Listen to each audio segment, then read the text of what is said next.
I think that's enough time. Hello, everyone. Hello, everybody. Welcome. My name is Denarius. This is Vtuber Gaming Talk, a talk show slash podcast. I don't know what it is anymore. In which I invite a Vtuber to a one-on-one video game talk. And this month specifically, we are running for charity, specifically for St. Jude Play Live, specifically.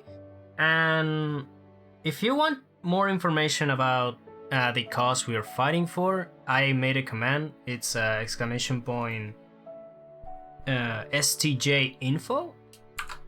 Let me put it on the chat. STJ info. There we go.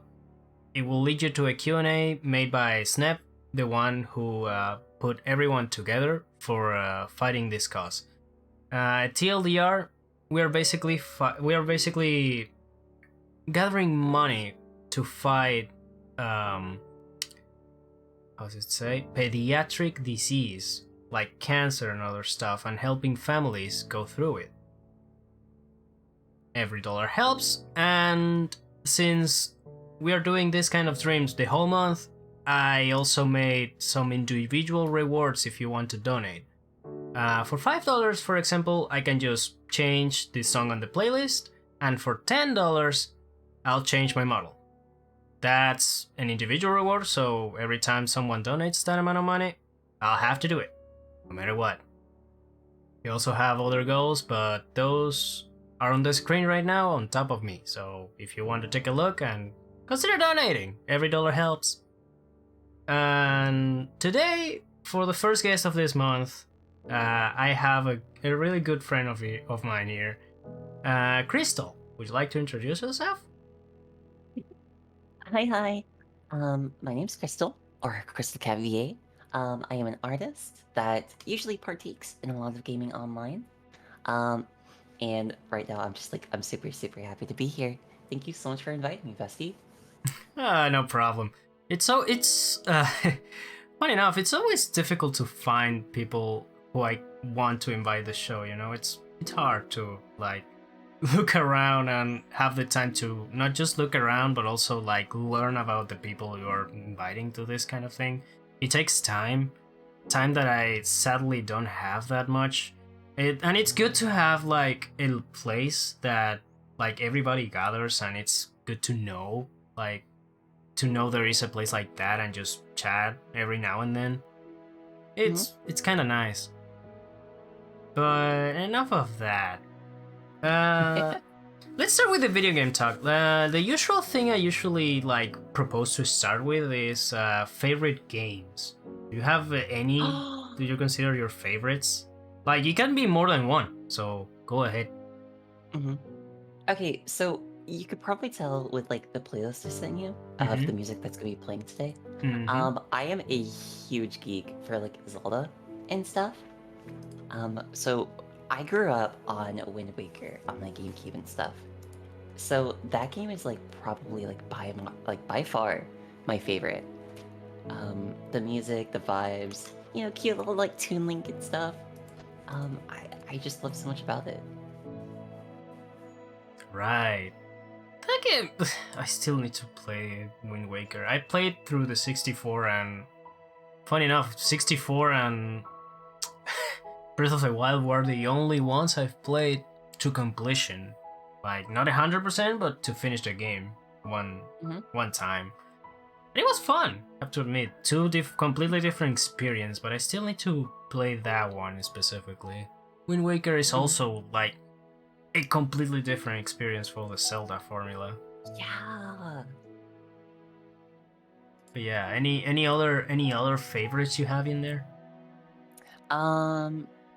There's this one game. It's a lot more like comfy, not so much like an action game, where it is a bartending action game called Valhalla, or VA11 Hall A. It is so comfy, and like, it's really hard to find games that are like so comfy like that. You're pretty much just like, it's almost like a visual novel, but it's like interactive. Like, based on the drink that you make, these people might say like different things, and like it has a really neat like, I don't know, like OST to it. Nice. Hold on, I completely forgot something very important I need to do. I forgot to put the alerts for the donations. That's very important on this one. I forgot I don't have it on this scenes. So give me just a little second. I'm going to grab that real quick. If I found it. Okay. Let's see, is this one?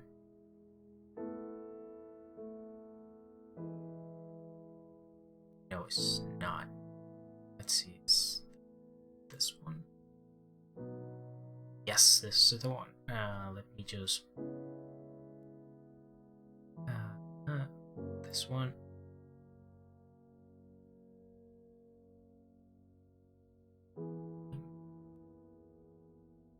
Browser source.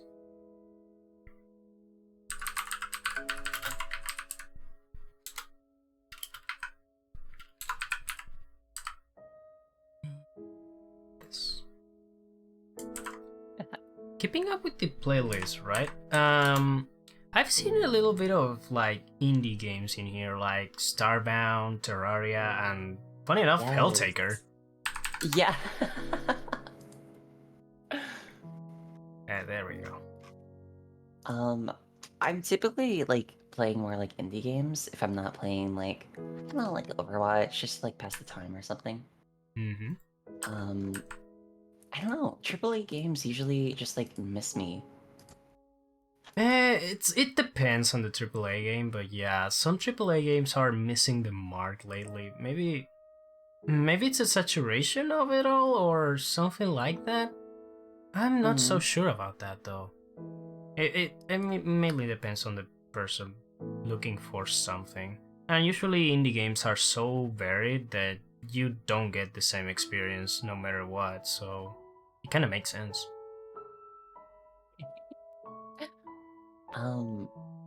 Yeah, I want to say that I'm typically playing more like RPG games, and indie companies do that like the best by far. Mm-hmm.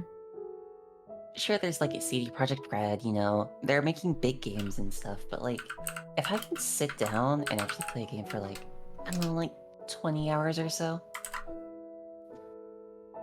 I mean, yeah, that's actually more than enough. Sometimes it's even less than that. Like, Yeah. sometimes you just need to, like, play a game for just a couple of hours, not that much even. Some AAA games go way too far when it comes to, like, time consuming of the person who is playing. When it comes to other indie games, like, they just take you 3 to 5 hours, and that's more than enough sometimes, you know? Mm-hmm. It's kind of weird, but I kind of love that. Indie games just give you the right amount of like entertainment, kind of like the old games, you know? Like in the PS2, Yeah. PS1 era, you get games that it can last you from 3 hours to who knows how much when it comes to some RPGs. Like Final Fantasy VII can take you a shitload of time. But yeah. When it comes to what is your experience with Terraria now that I think about it? Oh, Terraria? Okay, Terraria is like that game for me that is always there. I've always like, I think since it came out, and it looks completely different, like, everything, like, from skeletons to blocks to, you know, even like the game progression was totally different. And watching it, like, grow and kind of like change shape over time, even like the multiplayer on Steam, like I used to have to like make my own little server. I used to know that like if you change the priority for it, it would like make time go like faster or slower, which would make bosses like easier. Just like figuring out all this stuff and eventually moving on to Steam for multiplayer, was like so enchanting. Like I could even start a run like right now. It's just so, I guess, like omnipresent. Yeah, is the correct word? yeah, it's kind of like the Minecraft effect, as I like to call it. It's a game that you basically start one run, and every time you do another one either you complete or just abandon one run, you start another one, and that other one is completely different. And when it comes to Terraria, you have a shitload of options too. Like outside of the difficulty, you have the character creator, which is super nice. Then you have the like multiple difficulties that vary the game. You have the different like thread you need to the little thread you can choose to consume the world, like the corruption or the crimson. I love that. I actually played through like 3 times that game to completion, and I kind of love every single time I did it. I kind of burned out, but hey, it's a game that I can come back if there's people playing, you know? It's a really nice game to play on multiplayer. It's super cool. And you can play on different roles too. Like if you don't want to like explore and you have friends that like to do that, you can just stay in and maybe build some stuff, gather materials, and just build stuff for the NPCs and stuff like that. I actually love that. I think the amount of world creation and just like different worlds, different builds, is so expressive, which is so great.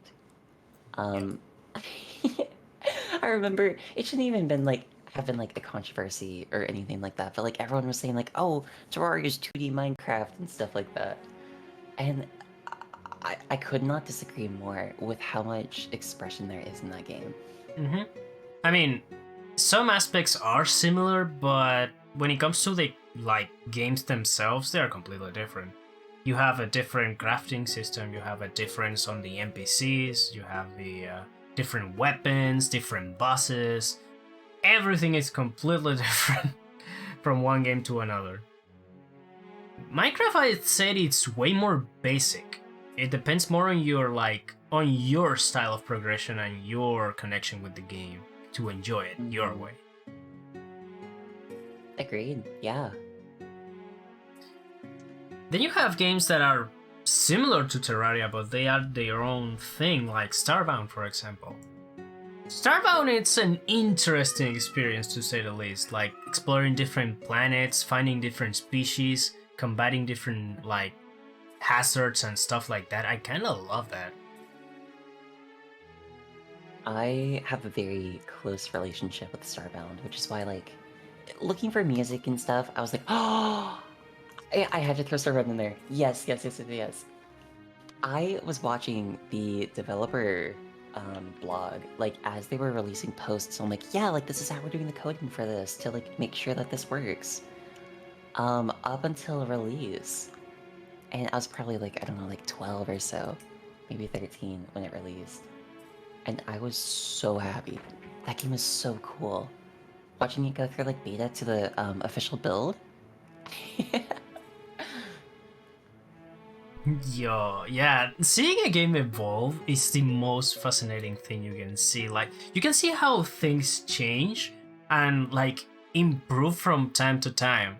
But sometimes you kind of lose what the game originally was when it comes to, like, too many changes. If you really... that's true. Like, let's say, for example, you've been playing... Let's throw out a generic multiplayer game that has been for a long time now. Let's say you've been playing Fortnite since day one, right? And you have seen how that game evolved from being just your basic shooter with building mechanics to being the craziest collab and game mode filled thing ever. Absolutely, yeah. And the game changed so much since that first day. It's insane. Also, hey voice here. Hi, Seer. Welcome. That's one of my besties. They're cool. Pretty chill. Oh, nice. Welcome. But yeah, seeing a game evolve and seeing how that game was from before to now, it's insane. It happened to me multiple times, actually. Like, I've played multiplayer games for, like, a long time. Like, I've been playing League since, like, Season 6, I believe. And now that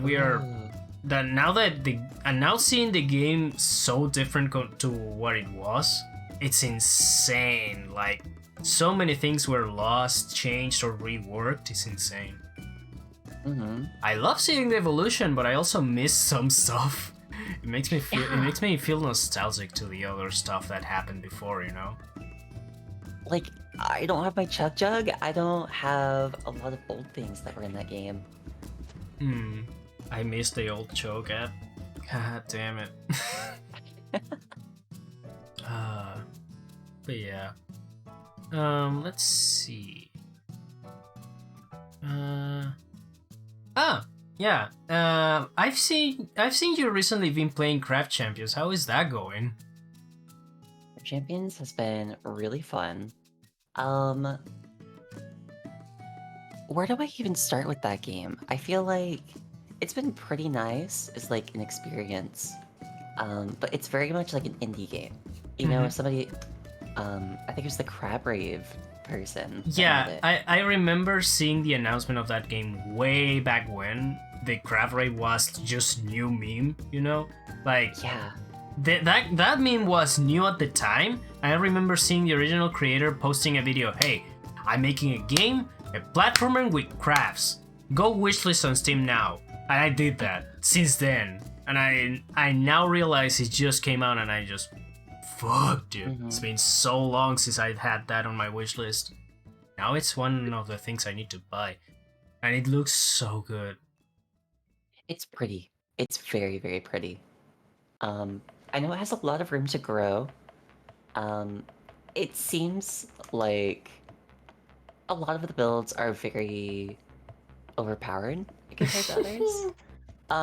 On one hand, like just to put it into contrast, I'm over here, you know, I've got like some damage perks, and I'm putting out like 1 billion damage per second. And my friend who's just like, who's chilling, you know, choosing like elemental builds because they look pretty, right? Is doing like 10,000, maybe like 30,000. Oh. Yeah, it's like 1 billion compared to 10,000 does not scale correctly. Yeah, I mean, that's what you get on roguelikes that lets you choose something between multiple options, you know? I've been playing a lot of Risk of Rain 2 lately, so I have experience with broken builds. Like, I've reached at least 90 minutes and I was killing everything on one shot. On the maximum difficulty on that thing. Was insanely good, but also was killing my fucking frame rate. Everything was just exploding around me. It was insane. My god. Oh man. But yeah, craft game seems super fun, like super satisfying to control and everything. For what I've seen. The like movement and parkour is so... Oh, I don't even know a word for that, like therapeutic almost. Satisfying. That's all I needed to hear. Very satisfying. That's all I needed to hear. I need that game now. It's worth a buy. Yeah, if you have some friends to, you know, have your own little Crab Rave with. Ooh, yeah. Incredible. Yeah. I know a person of 2 that have that game now, so yeah. It's a worth buy, yeah. Speaking of games that are worth playing with friends, do you have any other like games that you've been playing recently with friends? Outside of like Terraria and Crab Game? Outside of the big ones, where do I even... Super Animal Royale. Are you familiar with that game? Super Animal Royale. I've seen Yes. a few people play that. It's kind of like, if I remember correctly, it's just you as a little animal going on a huge map killing each other, like a battle royale, but in a 2D plane, on a top-down view. It is top-down view. You're able to be a cute little animal, dress up with your drip, and just have your little pew-pews. Oh. That game is so cute. It's adorable, Daenerys. It reminds me a little bit of Happy Tree Friends, if that makes any sense. Yes. Without the excessive gore.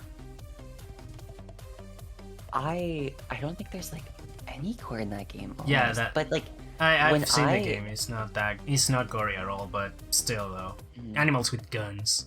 Yeah. When I'm in other people's chats and they're looking at the game, they're like playing it, and they're like, "Oh, it's like Happy Tree Friends." I hear that so often. And while I don't entirely agree, yeah, that's like a popular like connection people make. I mean, it's more reliable to Happy Tree Friends than other cutesy animal shows, honestly. Since Happy Tree Friends is known for having similar like concepts for little animals, but they are twisted so hard on the gore and fucked up stuff they do, it's insane. So it's not a fair comparison, but it's also kind of reasonable for why is that the first thing they imagine when seeing the game. It's weird. Mm-hmm. So, but still though, the game looks fun to have like a just quick match with friends and stuff like that. It's kind of like playing any other battle royale, but with cutesy animals with guns. Yes. But yeah. Oh shit. Hold on. Funny Oh. enough, Yeah. on the other end of the spectrum, with like you mentioned Happy Tree Friends, and like this game is like so soft. It's very comfy core. I've also been playing a lot of Isaac. The with Binding one of my Isaac. friends. The Binding of Isaac, yes. I go crazy for roguelikes. Like when I saw the new game, Honkai Star Rail had roguelike elements in some Wait, parts. it has? Ooh.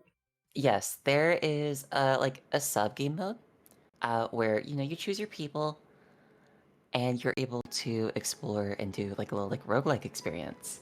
Oh. I thought that was so cool. And by the way, between you and me, it's pretty good for getting gacha. I mean, I've played Genshin for 2 years and I regret all of it. It gets so stale after a while. You're just logging in for doing dailies. It's become a chore, a work even.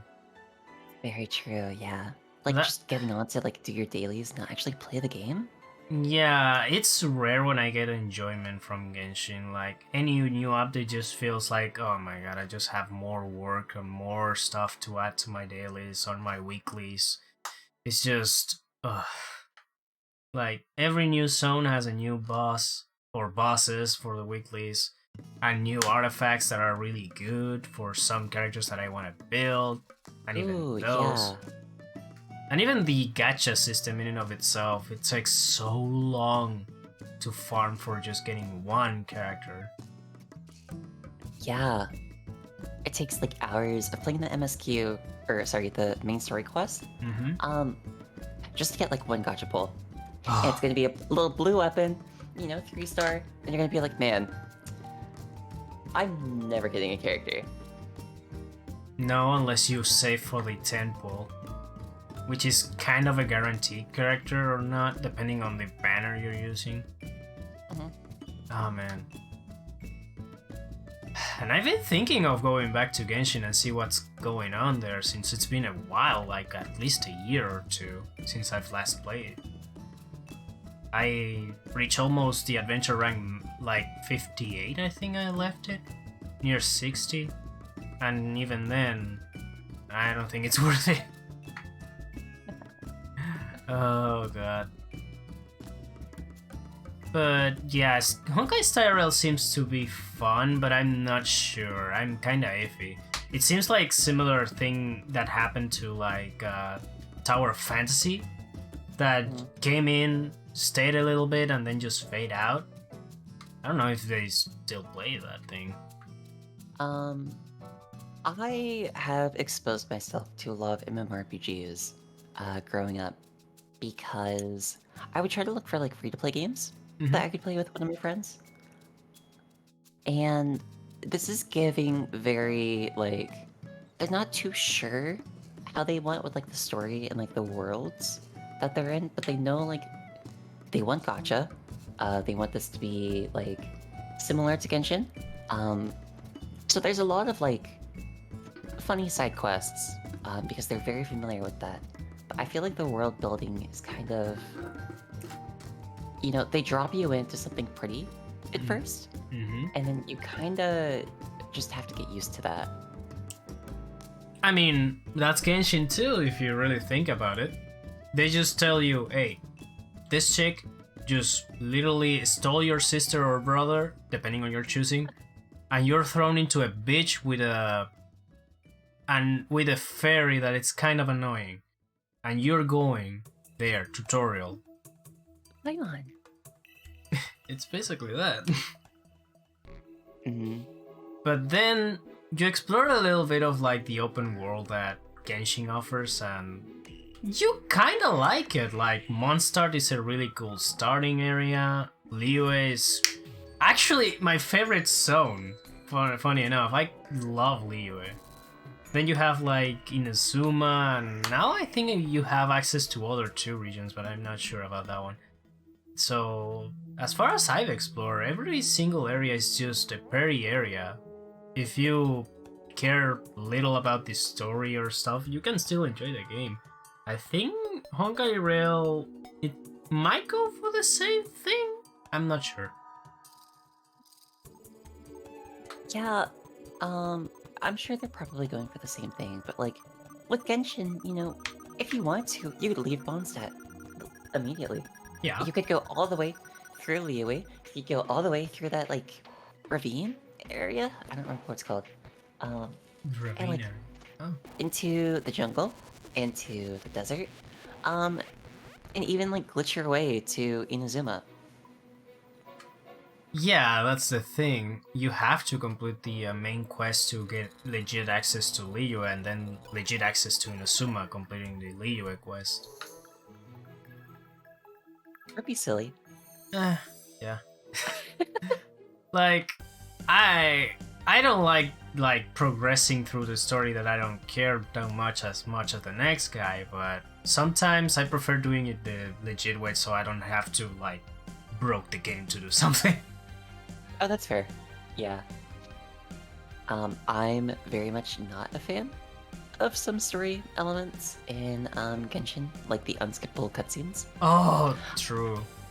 If I really care, I can watch a 10-minute video instead of being locked in like 5 hours of characters standing still and Text. talking and then Yeah. looking together, and the text isn't even that fast. Too much text. I don't even care about this. Why do you show me a cutscene of a guy just head slamming a random mage just to making disappear at the next minute? Like, what the fuck was that? Why? I know the guy looks cool, but you have a fucking side story with him later on, and it makes it look even better. Why? Ugh. It's just frustrating sometimes. Mm-hmm. Yeah, lots of mixed feelings about that. I feel like that's one thing that's a little bit better in Honkai. The cutscenes are typically to the point, and like a lot of the side conversations with characters that aren't so important, you don't actually chat with them. You have like a little like text with them. Which the text messaging in that game is so goofy. Like you get like achievements for being like snarky, or for like copying people, being rude. It's very entertaining. One thing I kind of liked about Genshin was some of the achievements had really like cool reference with the names. They were somewhat between easy and hard as hell, but hey, if you get achievements for just copying attitudes or just doing your own thing, bullying people, I like that. Yeah, right? Yeah, that sounds fun. I have a friend that is addicted to that thing, and I don't want to get into it. Like, I already tried Tower of Fantasy just because it was popular and everybody just didn't shut up about it. So I might be just tempted to just try it, why not? I have a MiHoYo account, maybe that counts for something, I guess. Yeah. It would make it easy to sign up. Mm-hmm. But yeah. Any other games that you have been playing lately? Oh, um, I don't even know. I haven't really been playing a lot of games lately, to be honest. You've been trapped in between some just two games. I've been trapped in between Valorant, Overwatch, like, like with friends, Mm-hmm. and just like working, like doing like my art, my video editing, commissions. True. I think kind of the same, like on the same boat. Trapped between like working for someone on video editing, playing either Overwatch or Risk of Rain 2, or doing homework, IRL stuff. Ooh. Yeah, I'm still a college student, so that's part of the job. It comes What's with it. like your major you're wanting to get into? I'm going for a teaching one. I'm going to Oh, be ew. a teacher on informatics. It's kind of on a specific thing that is needed on my country, so it's, Mm. I guess, an easy entry job. So yeah, that's the objective. This is my last year, so I hope I can get more time next year to do my stuff. Ooh. That's, Yeah. and with the video editing job I'm doing, I'm gaining enough money to sustain myself. So the job I get is going to be pretty much just a guaranteed good life. I Mhm. guess. I just need to learn how to teach, which is the hard part. Dealing with teenagers is going to be painful. Ew, yeah. That's gonna be That's gonna be an interesting experience. interesting's a word, I suppose. Yeah, just to say the least, Yeah. I don't want to just say it's going to be hell, because who knows? Maybe I'm going to be surprised, and who knows? I might just be dealing with cool kids. Who knows? Yeah. Someone never knows what's going to happen on a school. I feel like you're gonna be exposed to a lot of new trends. Are you okay with that? Uh, yeah, yeah, I'm okay with that. Like, I try to catch up. I try to just, instead of just trying to get like a liking of the stuff, I'm just getting used to it, trying to not get cringe about it, because that's the feeling that I want to avoid the most, because that's the feeling I'm going to get most likely. But I'm going to avoid it. No problem, I guess. All right on. I remember, geez, like okay, so I have siblings, right? Mhm. I am constantly learning like new stuff and things that are going on from them since like, I'm not really in school anymore. Yeah. That's been I don't know. I feel like I'm getting old because like a lot of these trends and stuff are just are dumb. They're really silly. Like Uh, you're gonna have like for us, right? Like it was about like, oh my god, like Fortnite on iPhone or like those phones that had Flappy Bird on them. Maybe mhm. that's a little bit older. But like, that kind of stuff. That was like the big thing. And now it's like I don't know, tea, drama. Yeah, TikTok. TikTok especially, yeah. Like, TikTok is a big influence on this thing, and I'm kind of worried about that thing. I have my like weird pushback about TikTok being a Chinese spy thing. I don't like it. I kind of prefer Instagram over that, honestly. I don't know Mm, why. I don't know. Maybe it's just me. TikTok is a really big platform. Really pushes content forward nowadays. absolutely, yes. Although between you I and me, I prefer the YouTube Shorts format over the TikTok one. I think It's way more profitable in my opinion.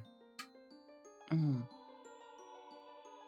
When it comes to content, of course, it's up to anyone to upload their content whenever they want. agreed. I feel like they're both unique and special in their own ways. Like TikToks, there's actually like a bar. So you can fast forward, go back, go forward.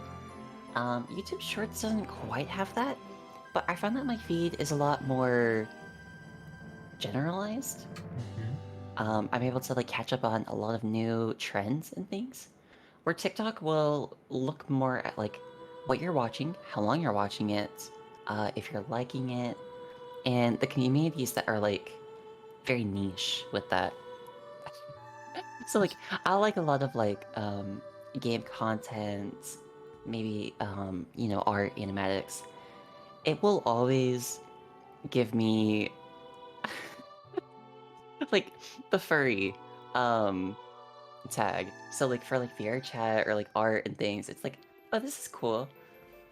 I guess. Like it's not like for me, and I don't want it on my feed sometimes. TikTok has this weird thing of pushing something new alongside your liked content, which it's kind of cool, but at the same time it just favorites things that have already been watched the hell and back. Like when you, for example, upload your own content on it, you have either two sides. You get no views at all, or you get 1,000 views in less than a day. And sometimes it just doesn't pass the first day. It just stays there after the first day, and you have to keep uploading to get more views or something like that. When it comes to YouTube, though, you can get similar things to that, but it's more consistent on the numbers. At least when it comes to uploading your own content. When it comes to watching content on YouTube Shorts, it's at least more preferable to me because it stays on what I usually watch. Yes. Yeah, it's the difference between algorithms and like stuff like that that manages the video viewing of the people. The algorithms for TikTok and YouTube for like the shorts, and things are really funny.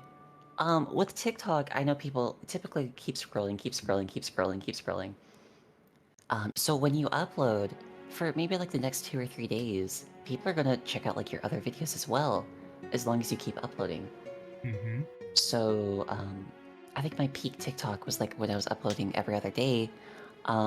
All of my views from the new videos, which were getting like maybe like 1,000 or so, were aggregating into the older videos as well. Boosting those up maybe like 200, 250 with each new video. Whereas YouTube Shorts are really funny. Once it hits the algorithm, it boosts for a good like 5, 10, maybe like up to an hour. And then it drops. Yeah. You're gonna get like 30 views out of like, you're like 1,000 that you got over like the next like week. It hit the algorithm, and it's not really going to do much more. At least you have to admit the YouTube Shorts are a kind of an easy way to get monetization on your channel because So? those things give you the views necessary to get the monetization on. If you keep uploading shorts, you sooner rather than later you might get both these subs and the views to get access to that. So it's kind of a good thing. Even though it just maybe goes wild for an hour and then just drops, that just wild moment, it's pretty much all you need to get the views for the monetization. And yeah, it kind of works the same way on TikTok, but on TikTok, if your short hits hard, it stays for at least more time than the YouTube one, at least for what I've experienced. You might get no views on the next one, but hey, at least you get a lot on the previous one. Yeah, true. But with both, like consistency is one of the most like important parts to continue growing. You might have like a really good trending video, and the algorithm's gonna look at that. It's gonna be like, oh, they're capable of like trending like this. Okay, let's like give them more views, like more coverage, throw it to like more people, because they want ultimately for people to like watch their content for longer. So whatever the algorithm finds interesting, they're gonna keep throwing. So, depending on how you want to play the algorithm, one might be better than the other. It's really up to just like the user. Mm-hmm. Like, in my opinion, at least, I prefer more YouTube. Maybe it's because I'm used to uploading videos to YouTube, but yeah. Like, I've had my weird experience with TikTok. I literally had the first short with 1,000 views, and the next one just has 3. That's just the clear example of this algorithm just working on 2 sides of the same coin and not having anything in the middle. Whenever that, or sorry, voice crack. Whenever that happens to me, I'll typically just re-upload it. I feel like it's trying to compete with my new video, and something isn't working correctly. So just re-uploading it will get it a little bit more coverage, whether or not it works, right? Mm-hmm. Yeah, re-uploading usually works in some cases. Like, I did that on YouTube, and in some of the cases, it even got more views than the original upload. The reason why I re-uploaded those in the first place was because I made the mistake of creating a third channel for the shorts specifically, when I could use the shorts to get more subscribers and views on my main channel. So I ended up just re-downloading the videos because I usually, after I finish uploading the video, I delete it so I can have space for more stuff. And then just re-uploaded those to my main YouTube channel. And they get even the same views, a little bit less, or even more. It varies a lot. Kinda like it.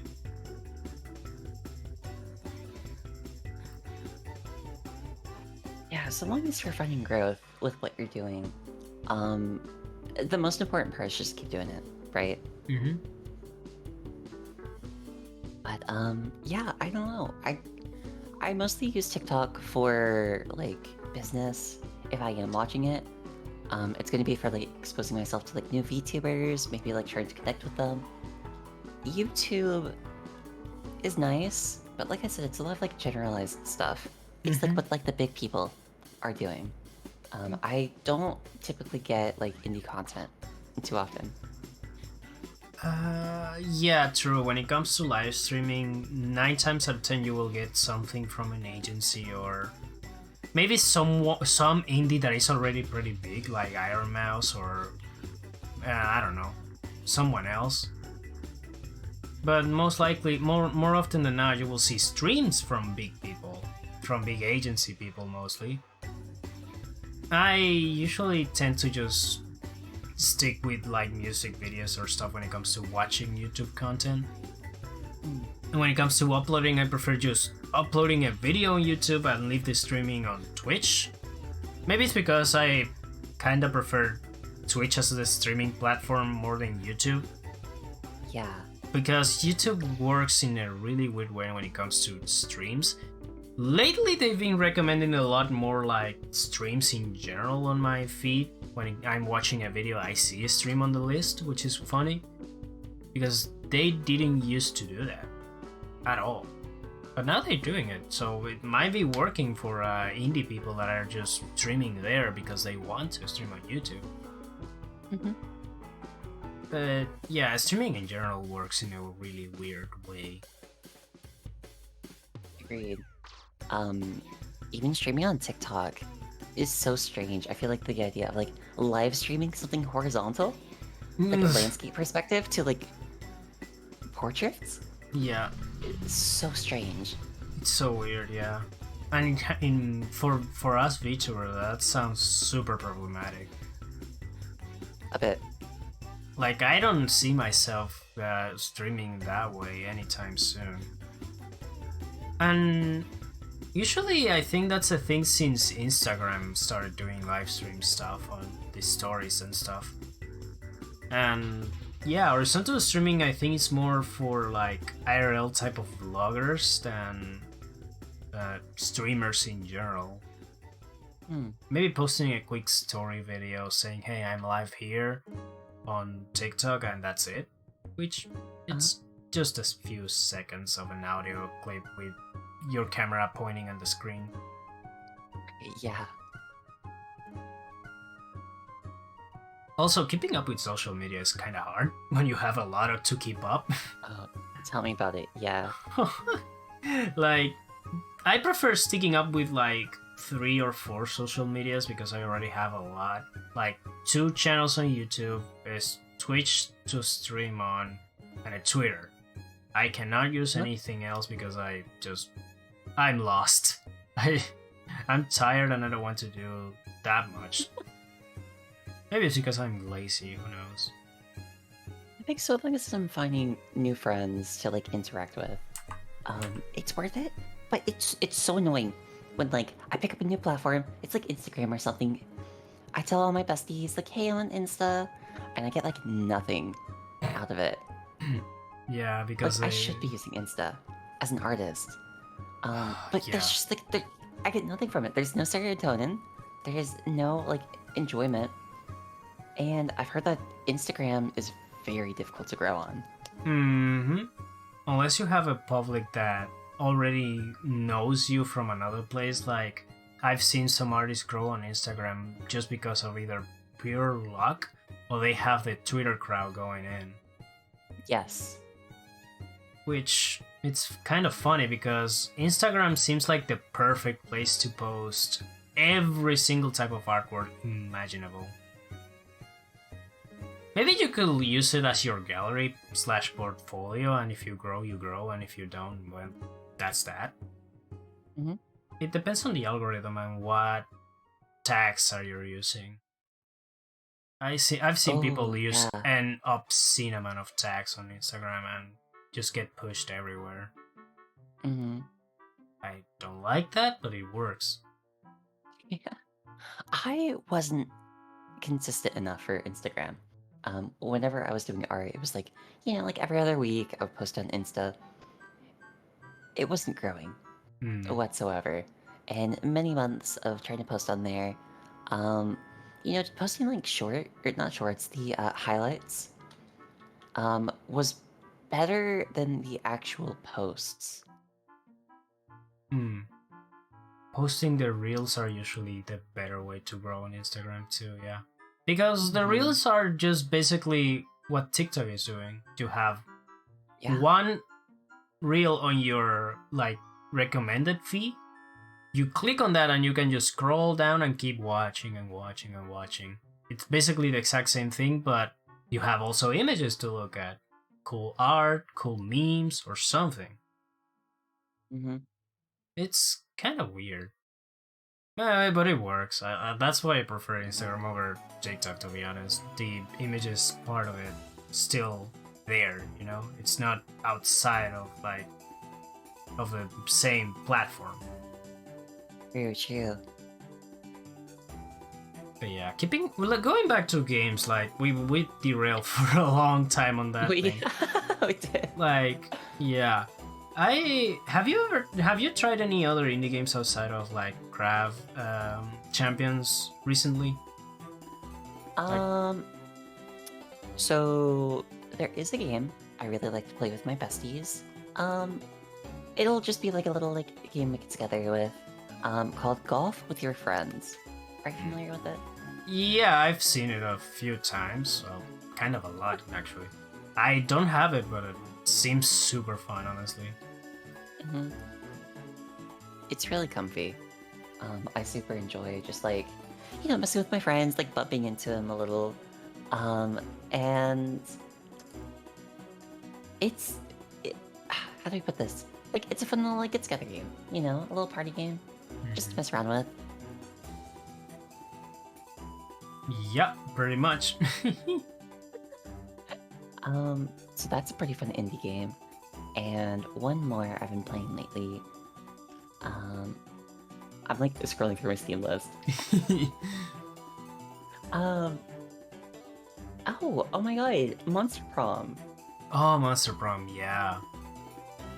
I I've seen people play that thing. I'm not gonna gain into, but I've seen people having fun with that, making their own characters, and they can even put it on the game, which is really cool. Yeah. you have your own like set of things you need to do to unlock them or to visit them and interact with them, and that sounds really fun.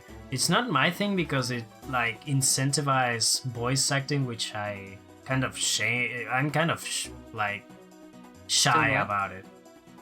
Like voice acting your own characters, it's kind of the fun of it, for what I've seen. Oh, it can be, yeah. Not that it has to be, but that's one of the reasons I actually really enjoy it. Hmm. It's just like so like quippy, and it's well balanced with the way their characters are like given to the players. Yeah, the characters seem like well balanced in all the things that are likable from a character. Like you have your stereotypes to put it into like words. You have your like different types of monsters representing the different types of people you can get on college. Oh my god.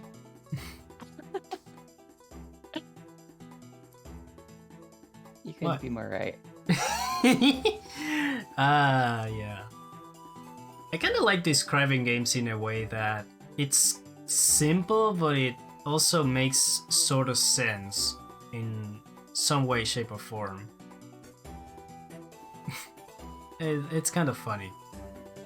Mhm. When it I mean, comes if you're able to to find like the underlying characters and like the way they're like putting together, like, oh yeah, like this is the gamer, or like this is the this is you the know, the hot joke. guy everyone likes, but like he's kind of like an asshole.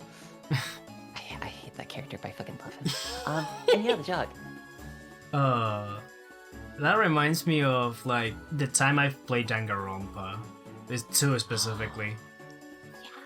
There is this specific character that I'm not going to name because I don't remember the name and also I don't like it at all. That is the ultimate lucky guy. White hair, like green jacket. Oh, yeah. I don't like that asshole at all. Every time I see it, I just want to just throw it under the bus or something like that. Just don't like it. Oh my god. I've played through that game Nagito. completely, yeah. And I love that game. I still prefer the first one over the second one though, but I still Really? liked both. Yeah. Maybe it's because I like more the cast of the first game than the second one. Maybe it's because of that. Who knows? So yeah, I'm kind of shocked actually. Yeah. I super prefer like the second one. I mean, the second one is better in all of the different areas that difference the games. Like, I think it's Hajime and I barely Nagito. remember the characters' names. Like, I'm trying to remember the name of the main characters because both main characters are really good on their own games. When it comes to comparing it to one another, I prefer the first one over the second, and there are some specific characters of the first game that I really like compared to like the second game. The second game premise, it makes it more like more perfect for the kind of situation. More crazy stuff is happening because we are on this weird place and everything is just going haywire. Everything is getting crazier and crazier as the game goes on and on. It gets so fucking good at the end. It's insane. The second game is great compared to the first one, but I kind of have more attachment to the characters on the first one. And I kind of like it more because it's the main thing of the games. It's making you getting attached to this specific group of people. And I kind of love Ooh, it. yeah. Oh, I love it. I cannot give you my opinion on the third one because I still need to play V3 and Despair Girls. I really want to play those too. I've heard cool things about like the Spur Girls. Mhm. I haven't played it. I don't know anything about it. I know it's a third-person shooter, so that's something. Yeah, like Danganronpa shooter. Hello. I know even less about like V3, which is great. I haven't been spoiled. Uh, all I know is like I watched the anime for the first, and then I played the first. I played the second, and then watch like the anime as Mm. like the next two parts were coming out like 2 episodes of 2 different series at the same time, which was so cool. It's like the future arc and the past arc.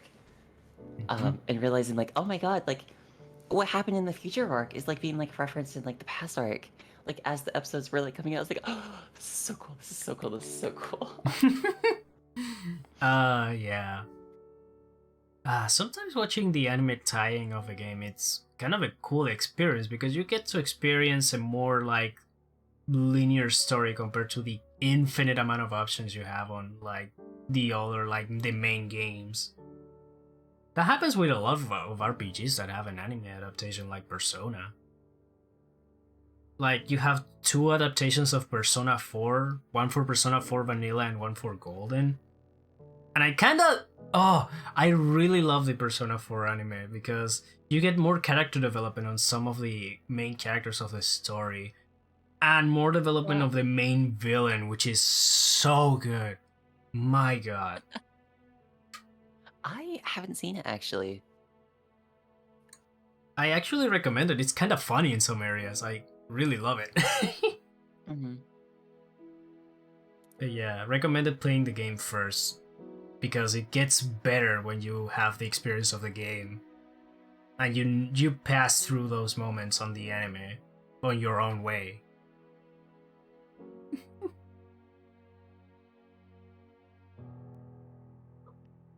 I can see that. Mhm. When I found Persona, it was actually through like the anime. I didn't know that it was like a game series. When like I looked it up, it was like, yeah, there's like games for it, but like this is like the show. And then Persona 5 came out, and I became a lot more familiar with it. The characters in 5, 4, even 3, our bestie Jorkun. Oh, if I have to compare the cast for all of those 3 games, I have to admit I like way more the cast on Persona 3 than 4. Even though I love Persona 4 with my own heart, it's the best game ever made. But Persona 3 has the best cast by Yeah. far. You connect more with like all the members of Seas more than you connect with the people of Innova. Hmm. Maybe it's because the progression of character you got it on the main story and you like see how those characters face the consequences and the actions they have to like go through. Oh, On Persona 3 is more direct and you have it on the main story compared to Persona 4 that you have to do it through the how's it called? The social links. yeah. Like they have a more emphasis on the social links on 4 if you want to experience and like see the development of those characters firsthand. You have to do the social links first on Persona 4. On Persona 3 though, even if you do the social links or not, it will depend on you, but you still have a really core development of the main cast on the main story, which is great. I love it. Especially Junpei. Junpei gets the most development of them all, and I love it. Yunpei. Oh my Oh my god, god. king. Yeah. Absolute king. Whew. One thing I'm not too familiar with though is like the difference between like Persona 5 normal or Mhm. vanilla, I guess, And Royale. and Royale. Yeah. I Like, what's the think difference between those two? uh you get a new member of the Phantom Thieves, which is I think Kasumi. And then you get more development on Akechi. You get more development on Oh, him, and he becomes a party member at some point. That doesn't happen on Vanilla, but I don't know which one is canon though. oh, That's true. all Yeah. I know because I still need to play that game. I just got information because I needed to know the difference if I get either Royale or Vanilla. It's the exact same game. You get more extra things on Royale, Hmm. more content and more stuff.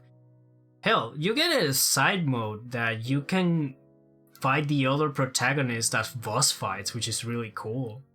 You get to That's sick. fight, yeah, you get to fight you and the Persona 3 protagonist. It's so What? fucking cool. I love it. That's crazy.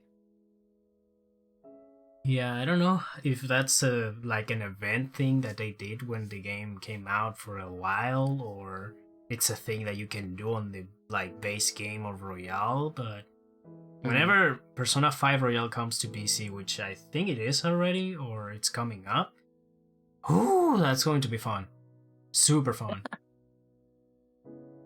It'll be exciting. Hmm.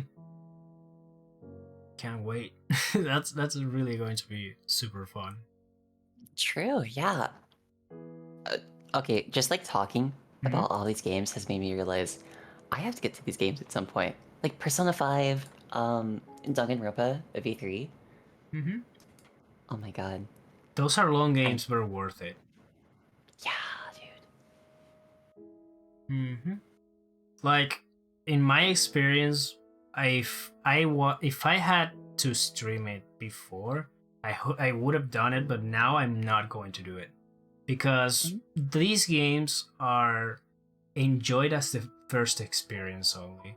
You can get multiple playthroughs, you can play it on stream again if you want, but the first experience you get with these games are the most special ones you get, especially with the Persona series. It's super important the first experience you get with these games. Like in my case, for example, I try to avoid every single spoiler I can get from Persona 5. I watch maybe Oh. just the first hour of the game. And if I'm going to play it now that I stream more regularly, I will do it here. Like Mhm. enjoying the first experience with your chat or just by yourself here on the stream, maybe someone watching and lurking. The first experience with this game is the most special one, and you maybe want to just save it maybe as a bot or just as a memory. It's so good.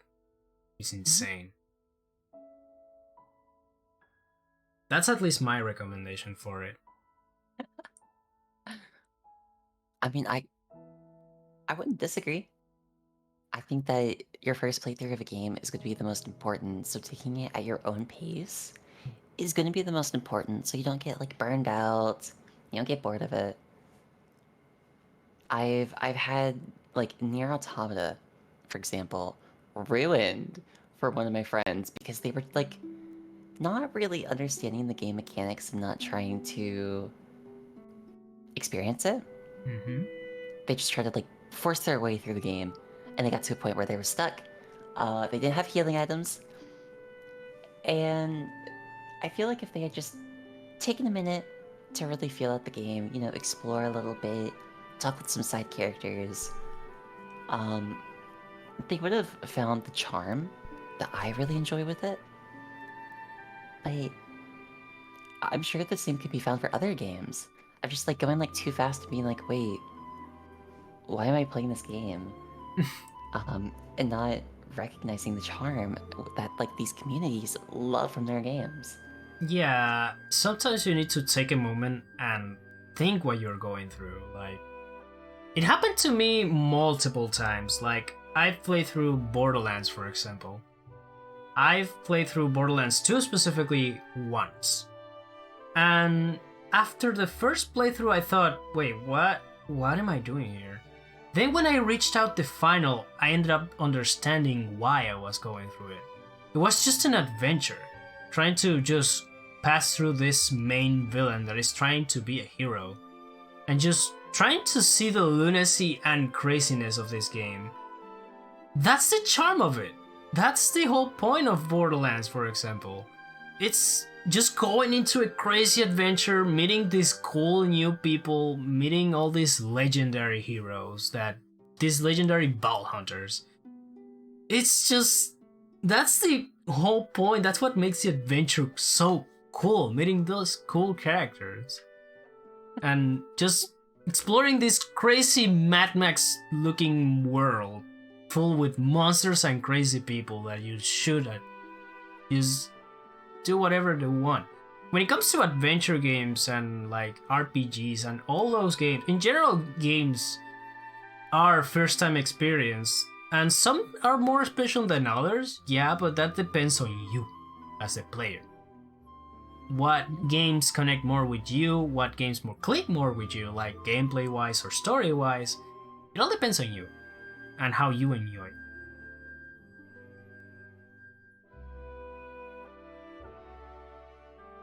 As long as somebody's taking time to thoroughly enjoy it in their own way, I think they're getting something out of it, and not really trying to like just don't force games. You know, like if you're trying to play a game, and not actually play it, maybe don't. Same could be said for whether it's like an RPG or like Valorant, like, you know, a very competitive game.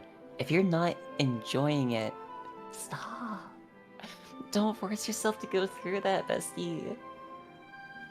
Yeah, that's a sentiment I can relate to, because a long time ago when I started playing League, I got addicted to it. Like, to a point that I You played passed. League of Legends.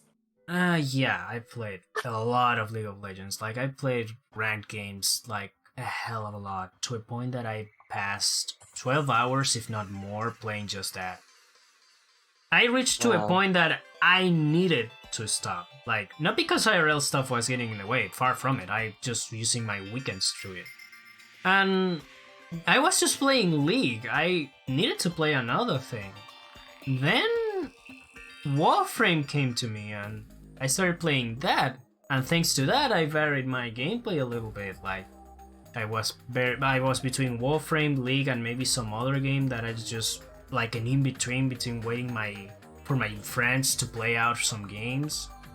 And yeah, that's how I also got like to beat Terraria a few times, because those friends wanted to also get out of League for a little bit. And we ended up playing, instead of League, we ended up playing all day Terraria. We ended up doing like 12-hour sessions of Terraria. That was just fun. Like, Yeah. more fun Yeah. than expected. So yeah, I can relate with that. Sometimes getting just a few matches on a game and then just playing another thing, it's the best way to go. I think so, yeah. Trying to like limit yourself and not get too carried away is very important. Like knowing like, okay, I'm a little tired right now. Where am I going to be in 40 minutes after a bad game that just drags out and is ridiculous? If you're tired now, oh my god, just like, you know, get a snack, get some water, sustenance yourself. Yeah, go to the bathroom. The bathroom breaks are important. Use it to grab some water, some maybe cookies, or maybe make your breakfast or something. It's always good to have some food on your stomach before going back. Mm-hmm. Speaking of, Where's the health taker? yeah, I need to hydrate a little bit. Hold on. Mm-hmm. So you say you like MMORPGs, right? Which other? Oh, absolutely. Which ones have you experienced so far? Oh, okay.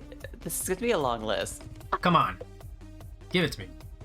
Okay, so I'm gonna start with the bad ones and move up. Is that fine? Yeah, that's completely okay. It's your list. Okay. So, Riders of Icarus is an MMORPG on Steam. You basically go around and you capture mounts. The whole game premise is that you are getting mounts. I got so upset with that game. The story, kind of mid, honestly. I feel like there's a lot of events that keep the game alive. There was a cat. There was a stupid fucking cat with a little hat. Like at the very top of this mesa, like this desert rock thing. I don't know what to call it. You probably shouldn't have been up there. But I was like, oh my god, what's up here? And trying to get a lookout on the whole area, and I found this cat. And I was like, oh my god, this is a cat mount. I need this. I'm tired of these lizards, these dragons, these I don't know, these ink things, whatever. I want this. I'm trying to remember what the name was. Cat mount. Riders of Icarus.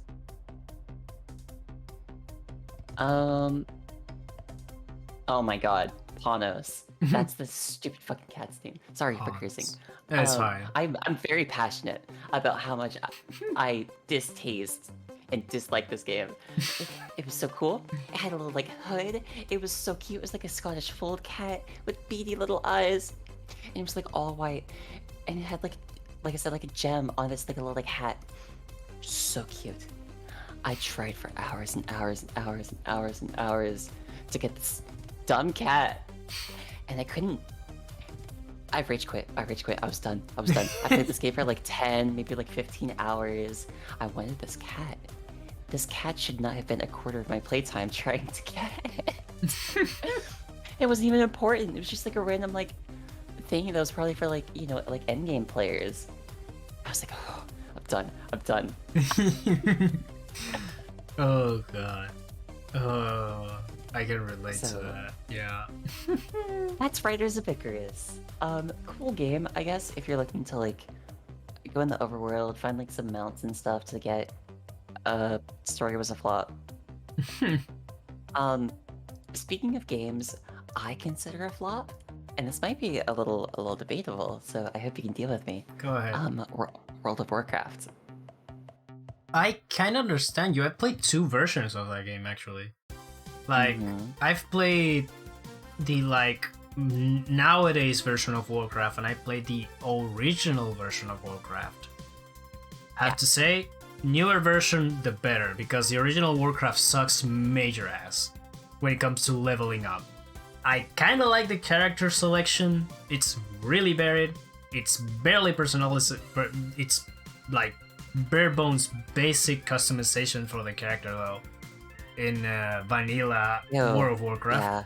Newer World of Warcraft is kind of cool because you can look up for stuff you want, but still though, very basic at the beginning. You have to grind a shitload of things to get what you want for your character and progress a shitload of story to get that.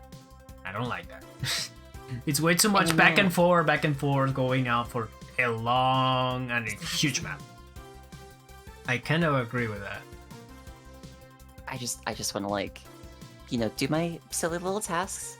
I want to, you know, not grind for a million years for like equipment.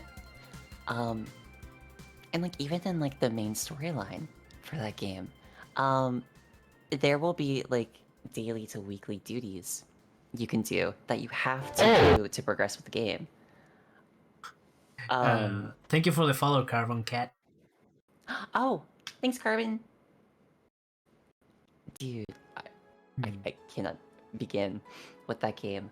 Like having to like slow the main story quest process so that people use their sub more. The community for World of Warcraft is so toxic. They don't allow people to grow. It is rude for you to be bad at the game and try to like learn. God damn it. I would get kicked from dungeons because I didn't know like the most like optimal rotation for low level content. That's bullshit. And that's a paid game. What the fuck? Like the game. Yeah. Why am I gonna like pay to like be bullied and have like a bad gameplay experience? For that reason, I may just buy GTA 5 and play online so I can just get blown up by a fucking bike with a rocket launcher. Fuck, dude, no. Which MMO has the better community? So, okay, community-wise, World of Warcraft, total flop, right? No. Yeah, World of Better Warcraft community, as you may be able to tell with the music that's playing right now, Final Fantasy XIV. And I know, so a lot of people are like, oh, it's the weeb game. It's got like cat girls, it's got like bunny boys. That's the, at least in my recent experience, that's the now go-to MMO, so that's completely fine. It's not bad looking. You know, Terra had similar things, but like Final Fantasy is a lot more nuanced. It's a lot more generalized, and it's pretty. It's nice to look at. The community of that game is so like accepting and inclusive. You could be a new player, and people would be like so patient and so tolerant, and be like, "Hey, actually, like, I would love to help you out. Let me like kind of tell you like how you do this and that, this and that." That sounds so nice. to indoctrinate people to their game because it's a really fun game to play. It's super comfy. There's always like community events. Like there's even like player housing for you to like have your little friends and like, you know, invite people over. I don't know. I guess there is like role playing and stuff. Yeah, that that sounds really nice. Yeah, It is nice. I It's agree. so nice. Yeah. I've been playing this game for years. You know, off and on. Not so much anymore, but one of the biggest things about World of Warcraft is like the raiding scene. You know, doing your like new fights and stuff. I would say it's just as good in Final Fantasy 14. Mm-hmm. Shoot, yeah. I love that game. It's so comfy and wholesome. And there might be a little bit of drama since it's a very like big community and stuff. But it's like it's not serious. You know, I'm not gonna be like forced to like quit my sub because like I'm getting like bullied for not being good at the game. You're getting your money worth, which is cool. Yes. Yeah. And there's so many like free tools, like majority of the game and story is free on trial now. Before it was like, yeah, you get like a free trial for a month, like up to a point, and like when you buy the game, you get like a free month. So you get like 2 like free months. Now it's like unlimited time trial. You hop into the game, you expose yourself to a brilliant story. I could go out like on and on and on for hours. And I have a lot of characters from that game I'm obsessed with. Which is so Yo. good that I can get that from an MMORPG, right? Mm-hmm. Like Final Fantasy of all places. Yeah, that's actually really cool. Even more if you know like your Final Fantasy lore and abilities. That's actually really cool. But yeah. Any other MMOs you have on that list? Ooh, okay. We're gonna like dip back into the like EU Yeah. stuff. Let's go back to the bottom. So Diablo kind of games, would you consider that an MMO? Depending on which it's the main mechanic of it. Like I've seen top-down MMOs like Mu, for example. But yeah, I think if Diablo, well, Diablo in and of itself is not a. I don't consider it MMO. I consider it like a multiplayer dungeon crawler. If that makes any sense. But Yeah. I think there is an MMO for Diablo. Is it? Well, I feel like Diablo 3 and Diablo 4, which is coming soon, have been very like MMO. Like there's a lot of like players you can interact with. But I was just like curious like your thoughts on that because there are other games like I think it was Amazon or yeah, New Amazon's World. little like MMORPG. New World. World. Yeah. I've seen that game tried and that I game. was interested on that actually. But It's an experience. It's kind of weird. yeah, I've seen it. And I mean, it had a really cool thing, but I forgot what it was because it just came and went. Like it disappeared. You still get some stuff for it, like on Twitch Prime, but still though. I don't feel like it excelled with too much. I mean, there is a lot of competition and you have really big names on it. So it's going to be hard to succeed. That's what happens to a lot of battle royales. Like the most recent example of it was Rumbleverse, which I'm still missing. I played the fuck out of that game and I love it. I'm going to Wasn't remember Rumbleverse the one that like you would like fight? Yes. Like, you'd like punch. A wrestling battle royale, basically. That's what it was. Yeah. Oh, I'm going to miss that game so much. But yeah, the past. But yeah, so Diablo as an MMO, that's actually really new for me. I'm not sure. I'm not familiar with the Diablo series in general, so I need to check it out. Have you tried The Elder Scrolls Online though? Oh. Yeah. I have. Okay. I don't know where to start with that game. Okay, how about, yeah, the first part of, trying out a game is buying it, right? Mm-hmm. Turns out there's different methods of buying the game. And sometimes it goes on sale, right? And other things won't go on sale.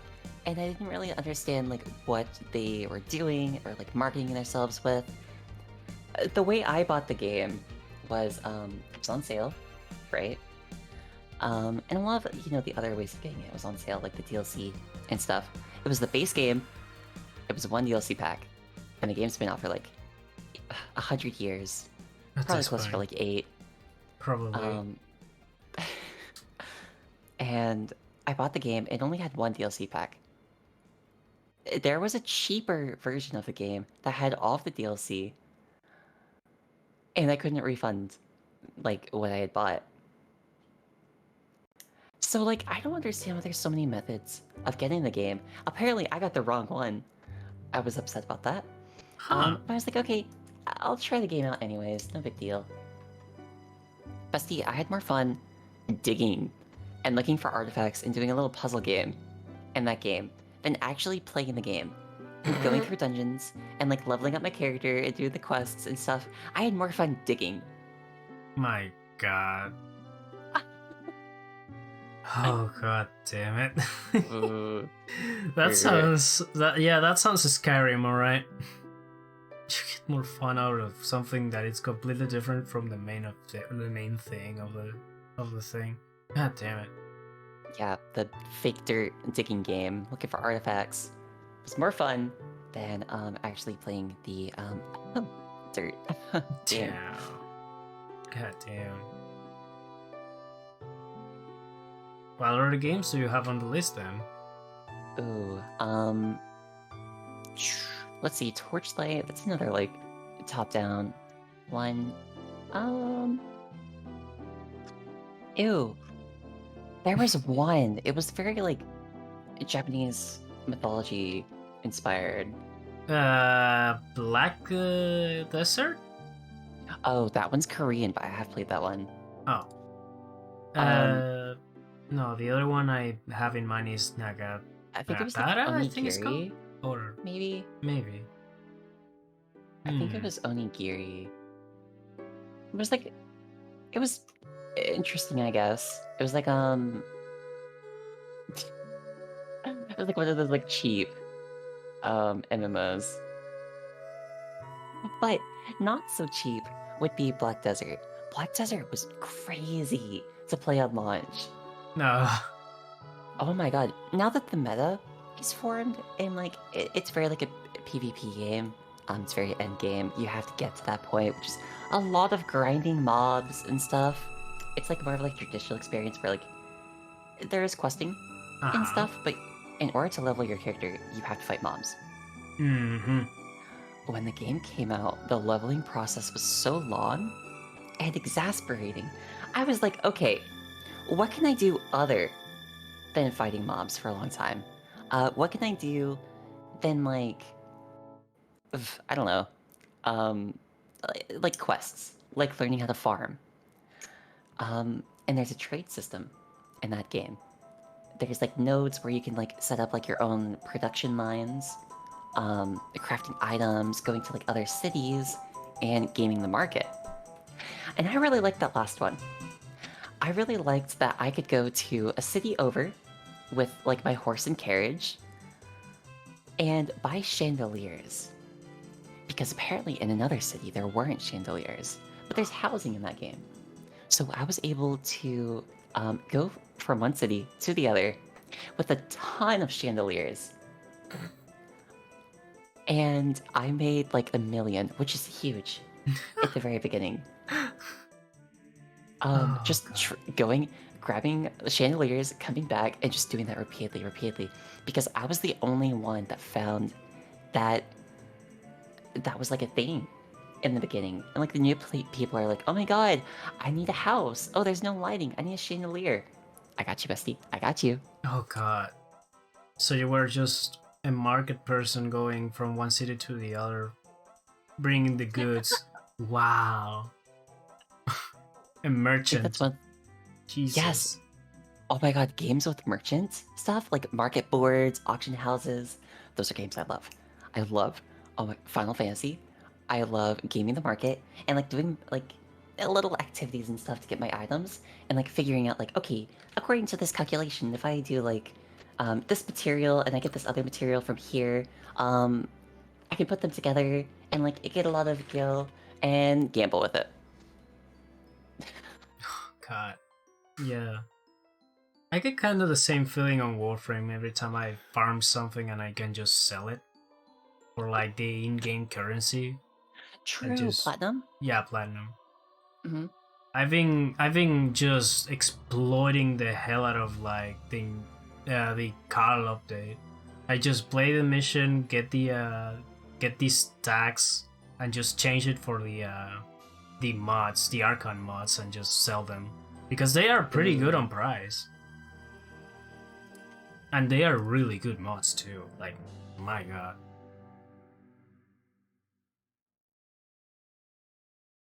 But yeah, Oh my goodness.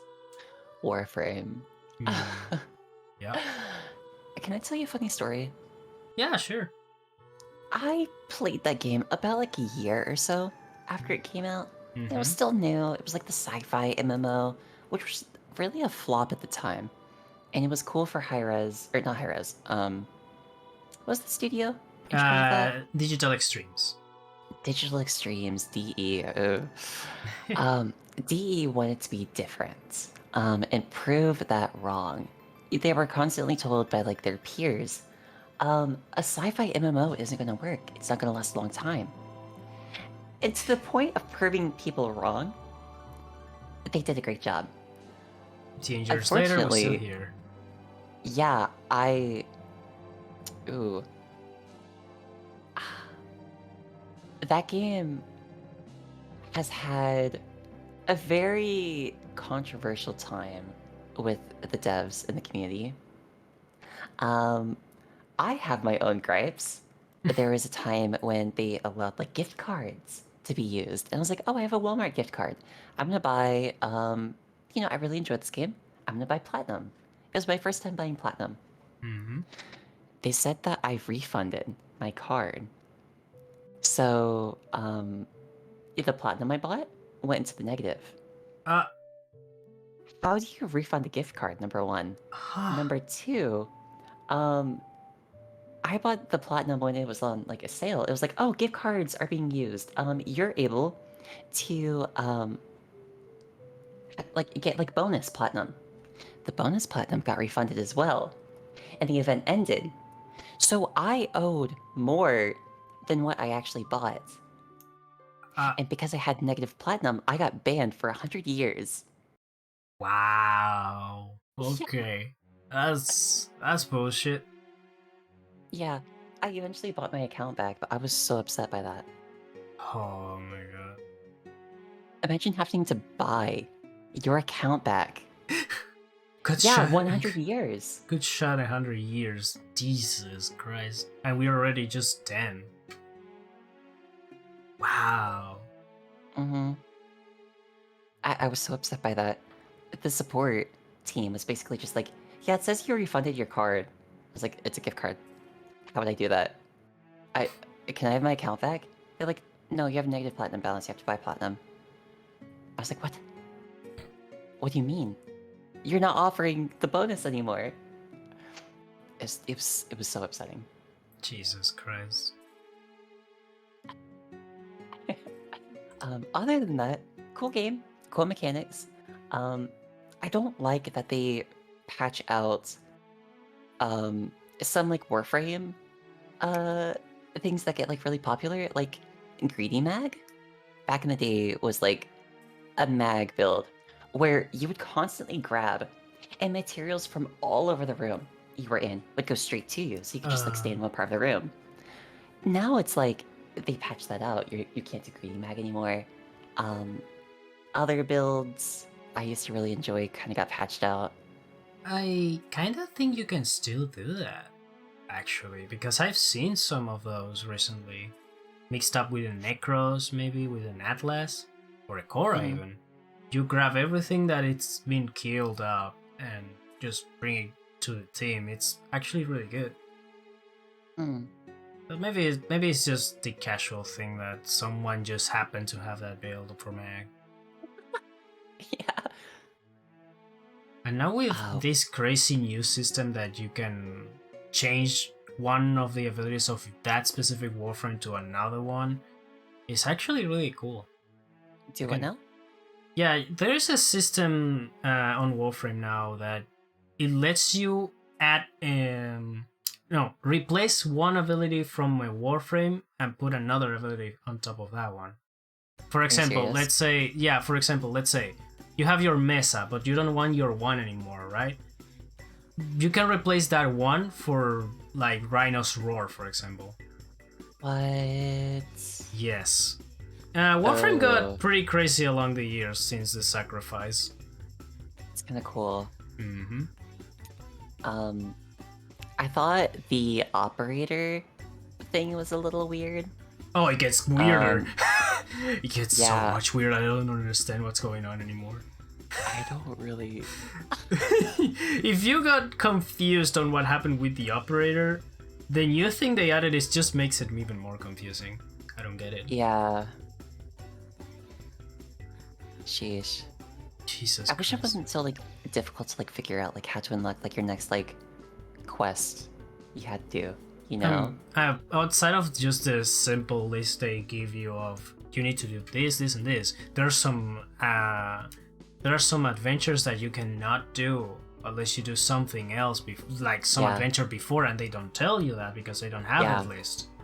It's Yeah. just weird. It's just weird because those are usually the preludes for the big adventure coming up, like the Chimera prologue for the Sacrifice, for example. Oh, that's Mm-mm. just weird. Yeah, I very much remember that. That was a little annoying, to be honest with you. One of the reasons why I quit because like I just couldn't keep up with like the new stuff that I was supposed to do, and I really didn't want to do because all I wanted to do was like grind like mods and get like my what is it called? Nightmare mods? Uh, Or yes. The ones from the yeah, specific Nightmare missions, then you have the ones from the Derelict, the ones from the, how does it say, the challenges from Lua. Yeah. yeah, and like my prime mods and stuff. Yeah, the ones from Barrow. Yeah. Mm-hmm. And now they added a roguelike mode to Warframe, so that's that. Oh. Yes. What you just heard is basically a new beginning for Warframe players. They added a new adventure that it's like a second choice outside of like the main like the main beginner mission for Warframe. You can choose between starting on the new update or just going for the classic route of Warframe. It's That's cool. super weird, but It it's is really weird. it's super cool because it lets you test out Warframes that you don't have if you're a new player. Mm-hmm. It's interesting. Yeah. How do you feel about that? I don't know. I still feel iffy with the way they choose to like manage the community. As well as that, I know there's been a lot of like controversies of them like prioritizing some like content creators, and not being like very open and like close with their community. A lot of the things that like they had asked for really weren't like being heard. Yeah, that's even more noticeable now that Yeah. I think about it. Like, we are on the 10th anniversary of Warframe and we need to wait until the TennoCon, which is on August this year. It usually is on June or July, but now it's on August. On the end of August, we have the TennoCon, which they're going to reveal something for the like Dex new thing that they are going to add for the 10th year anniversary. Which I hope it's not only just one skin for the operator and they add something else. Like Yeah. they showed on the dev stream, we are working on this for the operator, and that's it. They don't show anything more, so I hope they surprise with something else. Yeah. We'll see about that one. Yeah.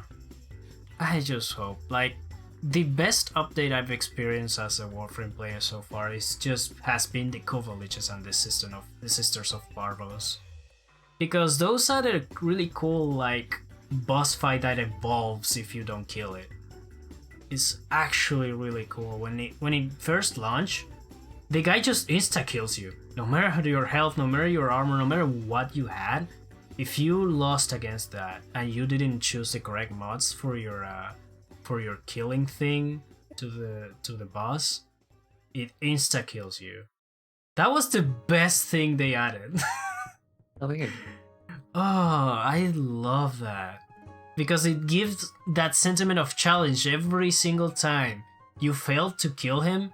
He levels up, and all the enemies of the missions he captures are higher and higher every time until you get it right. And once you get it cool. right, you kill it and choose to get the weapon they have, or just having them as a buddy that they spawn after you reviving once or twice on a mission. Oh, that was so cool. Nowadays, they just, well, they do the animation of killing you, but they don't kill you, they just disappear and go to the next world, to the next planet, take over it, and you have to repeat the process all over again. You still get the cool weapon, which is really, really good. Like, they are the most broken weapons on Warframe at the moment.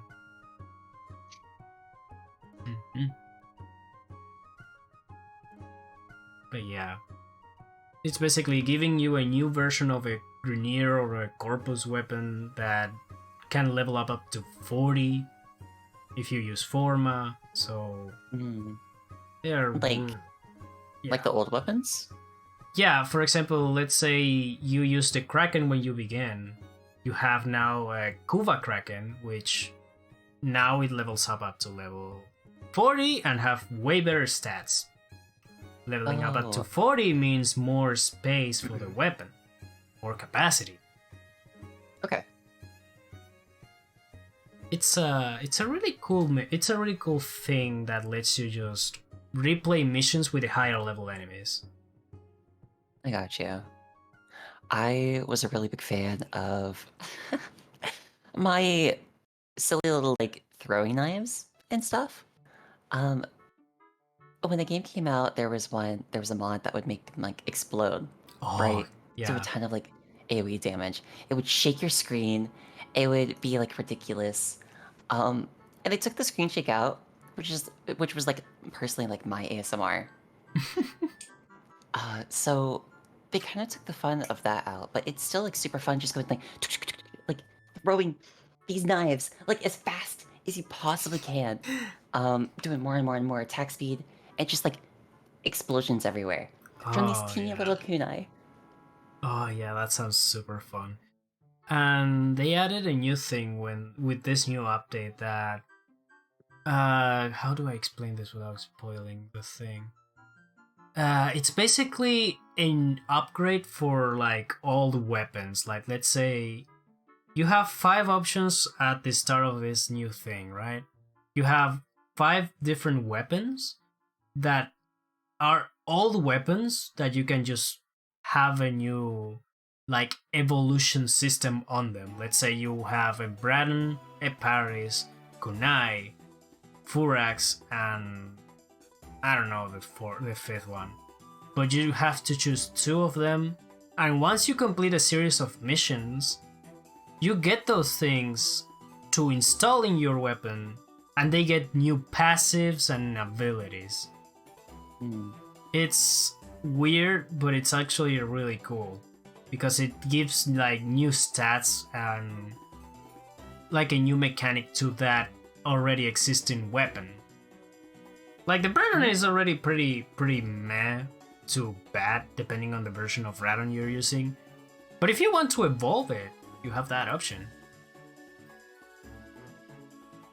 It's interesting to say the least. It gives new life to already existing weapon.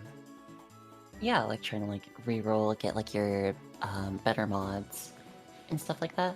It's not a reroll, it's just an evolution system that lets you interchange between the different like phases of the evolution. It has like 5 different evolutions that you need to go through, Oh, and then once you have all 5, you can just change between all the 3 options that each evolution gives you. okay. It's a pretty simple and complicated system at the same time. It's called the Incarnate system. Hmm. It's I very wasn't too familiar with it. yeah. That came out with the Saruman. Is one of the few recent updates. I've been playing that game a lot. sorry for the derail. It's cool. Do you have any more on that list of MMOs? Not that I can remember. No. Okay, then if we are done, let's see if we can rate someone. Do you have anyone Okay. on your end that you would like to On rate? my end. Mm-hmm. Ooh. Not too many people. Anything works. Anything? Mm-hmm. I think.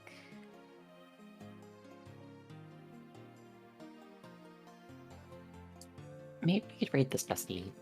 Ooh. Their name is Emotional Bias or Kirby. They're currently playing a Honkai Star Rail, so I might be able to like show off, or they might be able to show off some like new stuff Oh, that going on in works. that game. Yeah, that works. That works. Emotional bias. Okay. Mm-hmm. And Nice. they're a homie. We're close. All right, let's rate them then. It's good. It's cool. It's good to see them play something like that. Take it easy, you two. You have a good afternoon, evening. Thank you. Have a good one Later. too. Uh, Take care.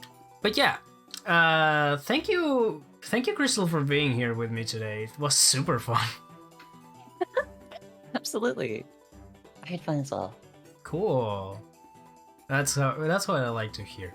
But yeah, when it comes to myself, I'll be streaming hopefully next weekend. Maybe a stream or two sprinkle around the week if I have time. And yeah, if you want to just check out Crystal socials, just use !TG and you can check them out. Please give them a follow if you can. And as for me, I have to go. See you guys later. Bye. Bye, y'all.